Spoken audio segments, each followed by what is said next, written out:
Everyone, it's me again, hashtag I am Kratom. Anyways, I just found this out today, a little while ago, and I am just reeling mad.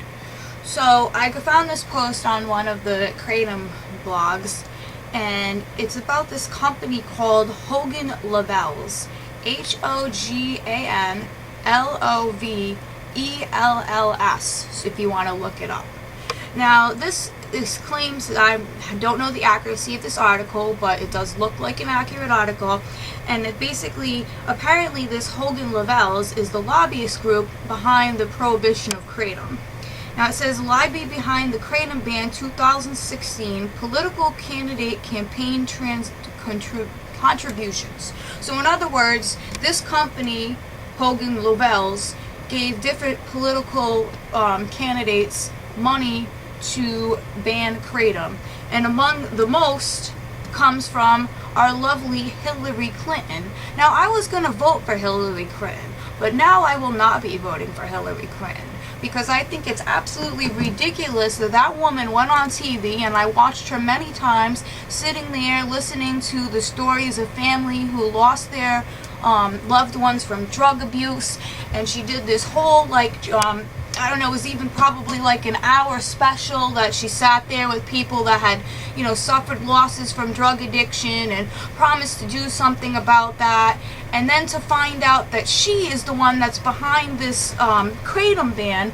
So in other words, she's promising the people that she's going to end the opiate addiction, but on the other hand, she's secretly conspiring with lobbyist firms to block basically to prohibit Kratom, which is a natural plant that helps with addiction. I can't call it a cure, but some other people have.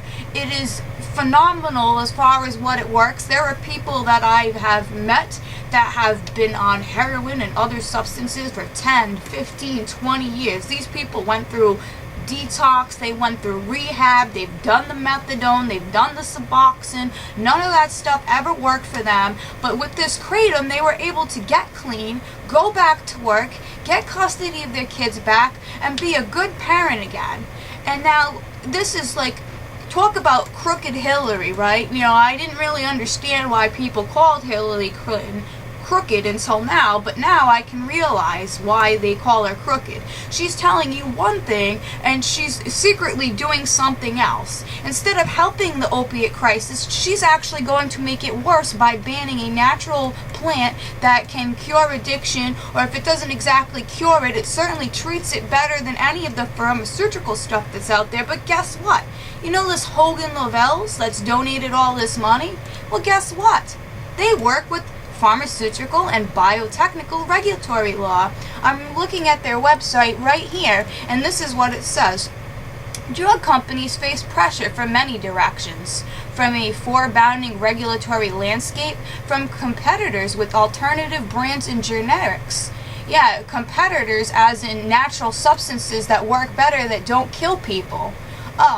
From insurers pushing back on prescription drug costs and reimbursement. At the same time, they can find opportunities in maximizing the benefits of statutes that encourage new drug development. Whether you're a global pharmaceutical company or a biotechnical startup, accomplishing business goals in such a highly regulated industry requires practical, integrated legal analysis and advance.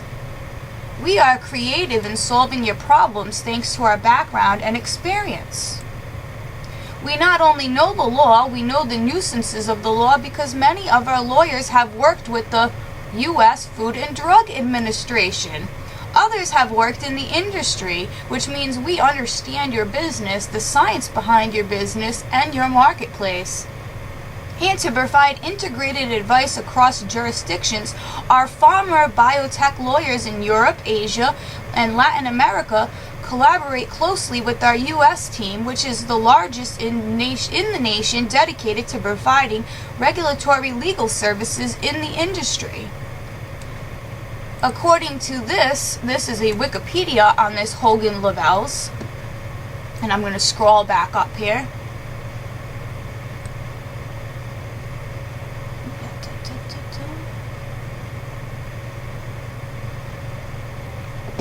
trying to look for the, oh yes, revenue. $1.72 billion. I just want to let you know, people, that what you're taking, what you're eating in your food, what you use for your medicine, it's not because it's safe. It's not because it's safe. It's because it's making your politicians rich. They will feed you rat poison if it's going to make them rich. They will feed you arsenic.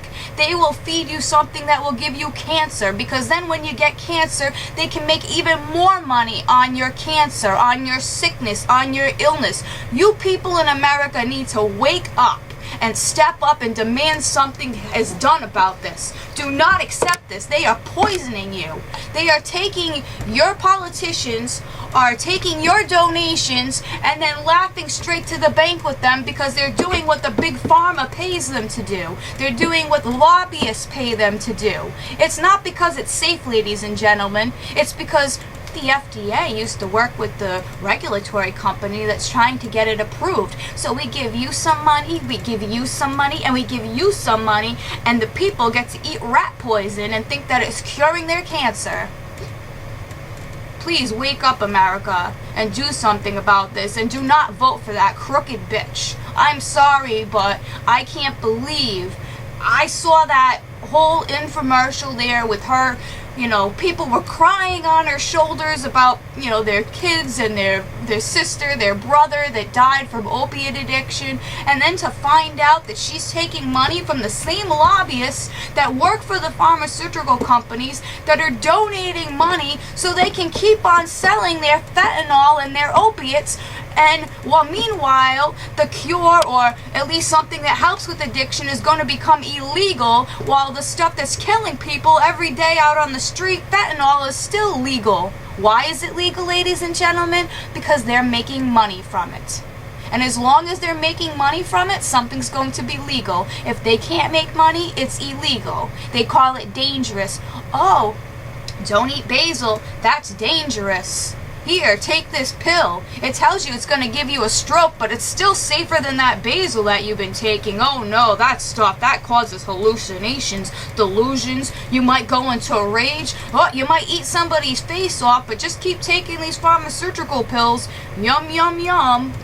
I'm beyond me right now. I am sick to my stomach, Hillary Clinton. I am really sick to my stomach. You make me sick. You politicians in this country make me sick. I used to be proud to be an American. Now America's government makes me sick. Corrupt, corrupt, corrupt. Can I say corrupt enough times for you to get it? When are you going to care about the people? When are you going to do something for the people? The people are dropping like flies out there while you go to the bank. This is ridiculous. This is not America anymore. I'm sorry, ladies and gentlemen. You live in an anarchy. You live in I don't know what you live in, but it's certainly not a democracy here anymore. You think you're voting, you think you makes a difference. It doesn't make one difference who you vote for in this country. Because you know what? The only people that are going to even get as far as to be nominated for president or nominated to be your senators, they're paid off. They've made, they're getting money from Big Pharma. They're getting money from the mafia. They're getting money from everywhere else. So their interests are not in you. Not at all.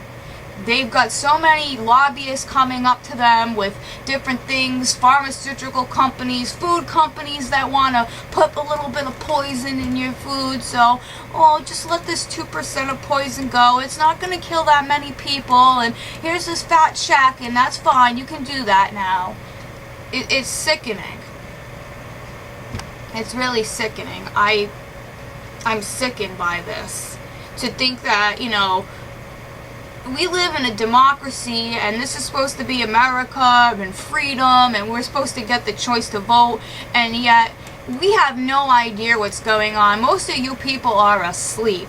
You really are. You have no clue what's going on. You are so brainwashed, you'll believe anything that you see. You see this lady going on TV and, she's such a nice woman helping those poor people, all those people with the opiate addiction and those families. And you just see that, but you never bother to go and look to who's paying her bills, who's contributing to her campaign. No, you never do any of that stuff. You just blindly vote for her because of something you saw on a commercial. So what she does for 20 seconds out of her day to put on public TV so you can see. That's what you judge her on, and not what she's doing the whole time when she's not on television, when she's not in front of the camera. When the cameras aren't rolling, she ain't taking care of you people.